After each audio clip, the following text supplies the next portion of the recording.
मेरा बेटा 7 साल का था जब गुरुजी के चरनी लगने का सौभाग्य प्राप्त हुआ। उसको हर महीने बुखार आता था, 103, 104 रात को हो जाता था और काफी रेजिस्टेंट था सारी दवाइयों से। एक दवाई चल रही थी जो कि डॉक्टर ने बोल दिया ज्यादा लेंगे तो वो असर नहीं करेगी। हमें ऐसे पता चला गुरुजी आए हैं, ही हैज क्यूरेटिव कॉज, वो मर्ज ठीक कर सकते हैं। मेरी बेटी की डिलीवरी के बाद मेरी टांगों में बहुत दर्द रहती थी और मैं बहुत मुश्किल से चल पड़ती थी विदाउट पेन। सारे इलाज कर चुके थे। दिली दिल ये भी था कि मैं भी अपना कल्याण कराना चाहूंगी। जब गुरुजी का सामना हुआ हमारे साथ तो उन्होंने बोला दर्द। मैंने कहा जी मेरा मुंडा तो वो भी छड़ तू अपनी दर्द तेनों की प्रॉब्लम है जी, मेरी टंगा बहुत दर्द कर दी, आज तो बात कभी नहीं होंगी।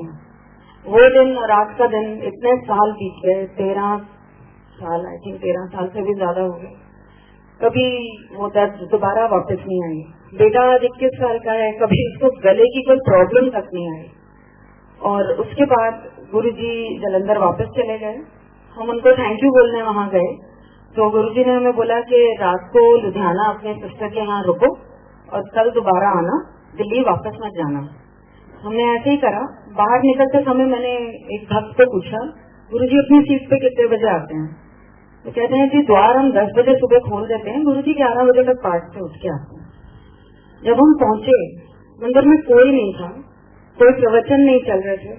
गुरुजी अपने रोब्स पहन के अपने सिंहासन पे बैठे थे and he spoke to me in faultless English. हर औरत को आंटी और हर आदमी को अंकल गुरुजी बोला करते थे। मुझे कहते हैं aunty you are late, what are you doing all this while? इतनी देर से क्या कर रही थी? ठहरो मैं बताता हूँ।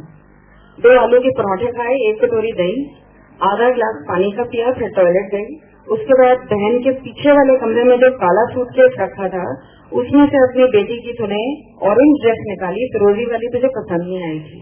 सारे कमरों में जाके सबको कलेक्ट करा, वापस आई, टेबल के ऊपर जो आधा गिलास पानी पड़ा था उसको पिया और फिर टॉयलेट गई और फिर सारों को लेकर आ रही है पूरा 1 घंटा लेट। आई वॉज अमेज्ड कि ये कौन है, क्या है, इनको सीक्वेंस वाइज भी करेक्ट था। उन्होंने मुझे ब्लेस करा। मेरा हीमोग्लोबिन उस टाइम 8 था। उन्होंने जोर से मेरी पीठ ठोकी और मुझे बोला 6 है, कोई नहीं फिक्र ना कर, 12 हो जाएगा, स्टॉप ऑल मेडिसिन।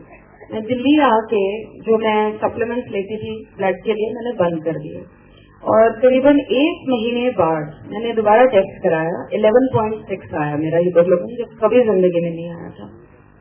मेरे फादर को lymphoma, cancer of the lymph gland declare किया गया और हॉस्पिटल जो दिल्ली में था, बहुत नामी हॉस्पिटल, उन्होंने 3 महीने का टाइम दिया कि उसके बाद वो बचेंगे नहीं। मैं आपको ये 95, 96 की बात बता रही हूँ, 96 की। और कहीं और हमने रिपोर्टें भेजी, 6 महीने से ज्यादा हमको नहीं मिले। गुरुजी को हमने बताना था, वो कहीं हाइडिंग में था। ऐसे संगत नहीं आया करती थी उस टाइम, जिसको गुरुजी बुलाना चाहते थे सिर्फ वो लोग आया करते थे। तो हमें पता चला गुरुजी कहाँ हैं। हम गए, हमने देखा वो अपने सिटी पे बहुत अनकंफर्टेबल थे। पुराने भक्तों से पता चला कि जब गुरुजी दूसरे का मर्ज अपने ऊपर लेते हैं तो वो पहले कष्ट खुद भोगते हैं और इतनी शक्ति है उन्होंने में कि वो कितनों का कल्याण कर सकते हैं। तो ये देख के मेरे और मेरे हस्बैंड ने ये सोचा कि हम इनको कुछ नहीं बोलेंगे, ये तो अंतर्यामी है, ऑलरेडी इनको हमारे बिना बताए जब इतनी चीजें पता है तो ये कैसे नहीं पता होगा। हम दोनों चुपचाप वापस आ गए। 1 हफ्ता बीता और गुरुजी का हुक्म आया कि किसी सत्संग में जाना है और तुम दोनों को हमारे साथ चलना। हमारी बहनों की ड्यूटियां लगती थी उस टाइम हॉस्पिटल में 2-2 घंटे। वहां से निकल के, उस माहौल से निकल के किसी की एक पार्टी में जाना, I was not in the mood. मैं बिल्कुल पीछे जाके बैठ गई। वहां से मुझे ऐसे करके बुलाते हैं और मेरे को साथ बैठा दिया। मेरी तरफ देखा भी नहीं, हंस रहे हैं, दूसरों से बातें कर रहे हैं। मैं दिल में यही सोच रही हूँ मुझे यहाँ क्यों बुलाया गया। एकदम से मेरी तरफ देख के कहते हैं तेरे प्योर का कैंसर ठीक कर देता है। मैंने तो कैंसर शब्द मुंह से निकाला भी नहीं था। और हॉस्पिटल में हमारे फ्रेंड हैं जो कि वहाँ उनकी ड्यूटी थी, उन्होंने बताया, 3 रिपोर्टें दिखाई। कहते हैं ये पहले की है, इसमें कैंसर पूरी तरह फैला हुआ है, ये बीच वाली है जिसमें छट रहा है, ये तीसरी में तो आ ही नहीं रहा है, तू अपने पापा को लेके यहाँ से चली जा, क्योंकि डॉक्टरों ने अब छोड़ना नहीं है। उन्होंने बार बार टेस्ट कराने हैं, क्योंकि वो कैसे मान लें कि कैंसर था और अब कैंसर नहीं है। तो ये गुरुजी की ही मेहर थी जिसकी वजह से ये चीज हटी। मेरी माँ एक बहुत स्टोन शिरडी साईं भक्त, पूरी फैमिली हम भी हैं। गुरुजी और उनमें हमें कोई अंतर नहीं नजर आता, भगवान एक ही है। मेरी मदर थोड़ी स्केप्टिकल थी उस टाइम, और वो ये मानती थी कि शायद डॉक्टरों से कोई गलती हो गई हो। एक दिन ऐसे ही बैठे थे तो गुरुजी ने मुझे बोला, जब कम हो जाता है तो लोग ही सोचते हैं ना कोइंसिडेंस, कोई कोइंसिडेंस नहीं होता, मेरी शक्ति लगती है। मैंने उनसे आगे होकर पूछा कि गुरुजी मेरी माँ, आप इतने लोगों को चलनी लगाते हो, तो मैंने वो क्वेश्चन ऐसे ही छोड़ दिया और गुरुजी ने मुझे आगे से जवाब दिया, तेरी माँ को मैं एक दिन में समझा दूंगा कि मैं क्या हूँ, तो फिक्र मत कर। फैमिली का अगर एक मेंबर भी मेरे पास आ जाता है तो पूरी फैमिली का कल्याण होता है। गुरुजी जब जलंधर में थे तो मैंने उनसे कहा कि वो यहाँ तक नहीं आ सकती, उनका डायबिटीज लेवल बहुत हाई रहता है और बीपी भी बहुत हाई रहता है। तो गुरुजी ने बस यही तसल्ली दी कि शी इज ऑल राइट, फिक्र मत कर तू उसकी। काफी साल बीते और एम्पायर स्टेट में संगत चालू हो गई। वहाँ पे गुरुजी ने मेरे को बोला कि तेरी माँ को मैंने बचा दिया है। अब हुक्म ये था कि आप मुंह से कोई बात नहीं बोल सकते थे गुरुजी को। इतने साल पहले हुक्म था कि वो जब पूछे तो आप कुछ बोल सकते थे। अब ये था कि जो भी बात करनी है टेलीपैथी से माइंड में करो मेरे साथ या मेरी फोटो से करो, मुझसे डायरेक्ट कुछ नहीं बोलोगे तुम, काम पुट्ठा हो जाता है। तो मेरी मदर को मैंने बोला, कहती है मैं तो बिल्कुल ठीक ठाक हूँ, मैंने क्यों हो रहा है? मैं क्या जी आप जाओ वहाँ, सिर्फ आपको लंगर खाना है, ब्लेसिंग लेनी है, वापस आ जाना है, आपको क्या करना है, कुछ बोलना भी तो है नहीं। तो मम्मी गई और हमने उनके टेस्ट कराए और डॉक्टर ने हमें बोला कि 20 मिनट आप बाहर बैठ जाओ। जब मैं जाने लगी तो मैंने उनको बोला साईं भली करेंगे। तो मुझे कहती है गुरुजी भली करेंगे, तेरे पास फोटो हो, मुझे एक फोटो दे दे। तो वो टेस्ट से पहले फोटो मैंने उनकी क्लोथ पे लगा दी और डॉक्टर साहब से गुजारिश करी इसे उतारो ना।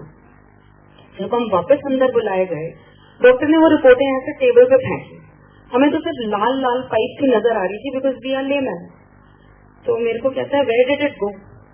पिछले हफ्ते जब मैंने इनका टेस्ट किया था तो इनका ट्यूबरकुलोसिस और कोलोन कैंसर था।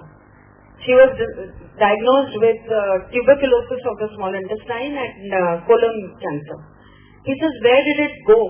ये पाइप बिल्कुल क्लियर है, ये इंटेस्टाइन बिल्कुल क्लियर है, मुझे एक ट्रेस नहीं नजर आ रहा है इसमें कि कहाँ गया। But I am very happy for her because she is in the clear, but I still don't know how. मैंने इसलिए दोबारा एंडोस्कोपी करवाई कि हफ्ते भर में सिचुएशन कितनी बिगड़ी है, मैं ये देखना चाहता था। लेकिन अब तो बिल्कुल पाइप क्लियर है। From my side she is got a clean chit. So she asked the doctor, why am I going to the toilet so many times? मैं बिल्कुल निढाल हो गई हूँ। He said, आप डायबिटिक हो ना, this is termed as diabetic diarrhea। अगले दिन वो गुरुजी को थैंक यू जब भी 3-4 दिन बाद गई बोलने, गुरुजी ने उन्हें कुछ नहीं पूछा और सिर्फ मत्था टेकते टाइम धीरे से उनको ऊपर से आवाज आई, जा अपनी डायबिटीज चेक करा ले। अगले दिन मैं आई, मुझे नहीं पता था कि मम्मी को ये हुक्म मिला। मैंने मत्था टेका तो मुझे कहते हैं मास्टर नहीं आ, इफ एंड बट करती हूँ, ये कैसे हो गया? मैं बाहर जाकर रोने लगी कि मैंने तो ऐसी कोई बात नहीं बोली है, मुझे क्यों बोल रहे हैं ऐसे? तो मेरी डॉटर कहती है कोई नहीं, नानी भी तो मास्टर नहीं है ना, तो मस्त भी नानी। जो बहुत साल पहले मई 2007 में हमने अभी गुरुजी से कंफर्म किया था ये बात को, उन्होंने ये संगत दोबारा किसी के सामने करवाई थी, तो ये कंफर्म किया कि मेरी बेटी ने ऐसे बोला था, तो he said yes right. So coming back to this, my mother was holding a report. मेरे को फोन आया 3 दिन बाद कि मैं इतने सालों से मेरा डायबिटिक लेवल 280-260 से नीचे नहीं जाता और मेरे हाथ में एक रिपोर्ट है 130, 115, 119, ये क्या हो रहा है, ये कैसे हो गया? वही सेम वर्ड जो गुरुजी ने बोले थे मेरी मदर ने बोले। और स्केप्टिसिज्म की जो उन्होंने बोला था मास्टरनियां इफ एंड बट करती हैं, वो इफ एंड बट में उन्होंने दोबारा चेक कराया। इस टाइम 99, 113 और नीचे आया। एक दिन उनका 140 हो गया। तो मुझे कहती है जाके गुरुजी से प्लीज बोलो मेरा डायबिटीज फिर से बढ़ गया। मैंने कहा डांट मुझे नहीं खानी है क्योंकि अब हुक्म है कि मुंह से कुछ बोलना नहीं है, तो आप मन में बात करो, आपकी बात का जवाब जरूर मिल जाएगा। हम एम्पायर स्टेट शाम को गए तो गुरुजी पीछे साइड बोर्ड पे बैठे थे, तो सीधा मैं अंदर आई तो मुझे ऐसे करके बुलाते हैं और मुझे कहते हैं जो औरत तेरी माँ वर्गन मोटी है ना, ਤੇ ਉਹਦਾ 40 ਸਾਲ ਤੋਂ ਉੱਤੇ ਉਮਰ ਹੋਏ 140 ਵੀ ਨੋਰਮਲ ਗਿਣਿਆ ਜਾਂਦਾ ਹੈ। ਜਾ ਕੇ ਕਹਿ ਦਿਓ ਆਪਣੀ ਮਾਂ ਨੂੰ ਬਿਲਕੁਲ ਠੀਕ ਹੈ ਉਹ, ਤੇ ਮੈਂ ਠੀਕ ਕਰ ਦਿੱਤਾ ਉਹਨੂੰ, ਫਿਕਰ ਕਰਨ ਦੀ ਕੋਈ ਲੋੜ नहीं है, फुल ब्लेसिंग है ज्ञान है उधर। तो आफ्टर दिस एक बारी मैंने गुरुजी को ये बोला कि गुरुजी काश आप पहले मिले होते, मेरे पापा को आपसे मिलने से पहले 2 बारी हार्ट अटैक हो चुके हैं। तो गुरुजी कहते तू फिक्र ना कर, और कमरे में जाके दरवाजा झाड़ के बंद कर लिया। मैं यही सोचती रह गई कि ये कैसी तसल्ली। तो हम दिल्ली जब वापस आए, my father collapsed on the spot, उनको 3rd हार्ट अटैक हुआ और he was rushed to the nearest hospital. और मेरी मदर को ये डॉक्टर्स ने बोला कि आपको जिसको बुलाना है आप बुला लीजिए, it could be fatal because he is in a very critical condition. तो मेरी माँ ने सिर्फ जो उनका डॉक्टर था जो जिसके इलाज के अंदर वो इतने सालों से थे, उन्होंने बोला मैं उसको बुलाऊंगी। तो उसको आईसीयू में रखा गया एंड ही वाज अनकॉन्शियस। तो हम गुरुजी का थोड़ा सा प्रसाद लेके उनकी जबान के नीचे रखा। जब डॉक्टर आया तो उन्होंने बोला कि ईसीजी रन करो।